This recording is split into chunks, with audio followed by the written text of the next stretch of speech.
Writing prompt. You lost your sight, along with everyone else on Earth, in the Grest Blinding. 2 years later, without warning, your sight returns. As you look around, you realize that every available wall, floor and surface has been painted with the same message. Don't tell them you can see. When the blinding first occurred, I thought I was the only individual affected. I was sitting at my desk working on a school paper, and in an instant, everything went black. I had cried out to my parents in fear and confusion, but their response was like an echo of my own. They too couldn't see, and we soon learned that the entire world had been victim to having their sight filled with darkness. Interestingly enough, we didn't think that this affected any of the animals living on Earth, just us humans. The only strange thing that occurred after this was the fact that the demand for milk skyrocketed. At first, adapting was extremely difficult.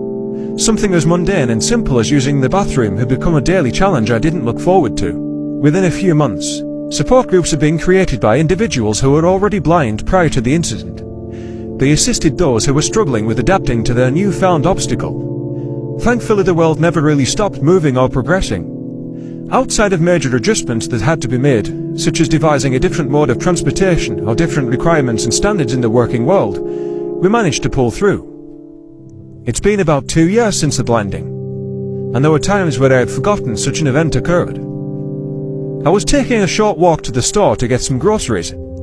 I don't know why, but I've developed an almost dependency-like state on milk. I had gripped the handle to the door to the small grocery store and pushed the door open. A bell was hung on the inside handle of the door. Hello, let me know if you need help finding anything. A voice said to my right. Thanks, Dave, I will, I responded. Hey, John, how have you been? He asked with a somewhat enthusiastic tone. With a somewhat slow pace, I walked around the store, feeling along the braille to determine if I had found my item. Oh yeah, pretty much the same, I said with a bit of a chuckle. My hand touched something cold. Finally, found the milk.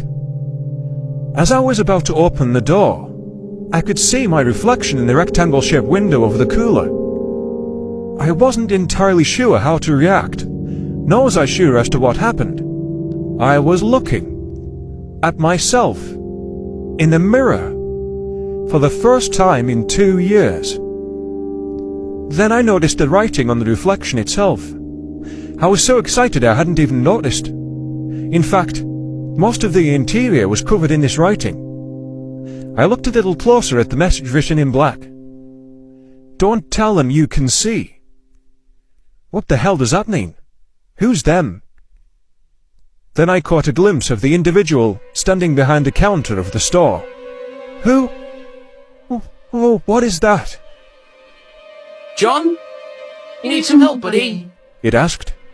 It had Dave's voice, but it definitely wasn't Dave. And the way its mouth moved was... Wait, is that a mouth? I've no idea. I was staring at something that was at least 6 feet tall. Grotesque and eldritch was the only way I could describe it. Its dark brown skin was smooth and moist with extremely tiny openings in its skin. It wasn't wearing any type of clothing. Its arms were somewhat long and thin-looking appendages that ended in human-looking hands. Its head was shaped like a large basketball. The creature's mouth looked to be in a vertical position. And when it spoke, I could see many layers and rows of crocodile-like teeth. Here, John, let me come help, it said. Its voice had changed as well. It was gurgled and sounded like it was being put to a filter. As it moved, I could hear it squish against the floor. That's the first time I've ever heard that. Why am I hearing that just now? Why have I never heard that before?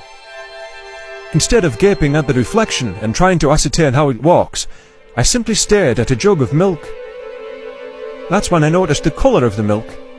It wasn't white or brown, or any colour a milk should be. It was dark black. As the creature drew closer, a foul smell harassed my nostrils. It took everything I had not to vomit. It reached out with its human-like appendage and touched my shoulder. My entire body tensed up.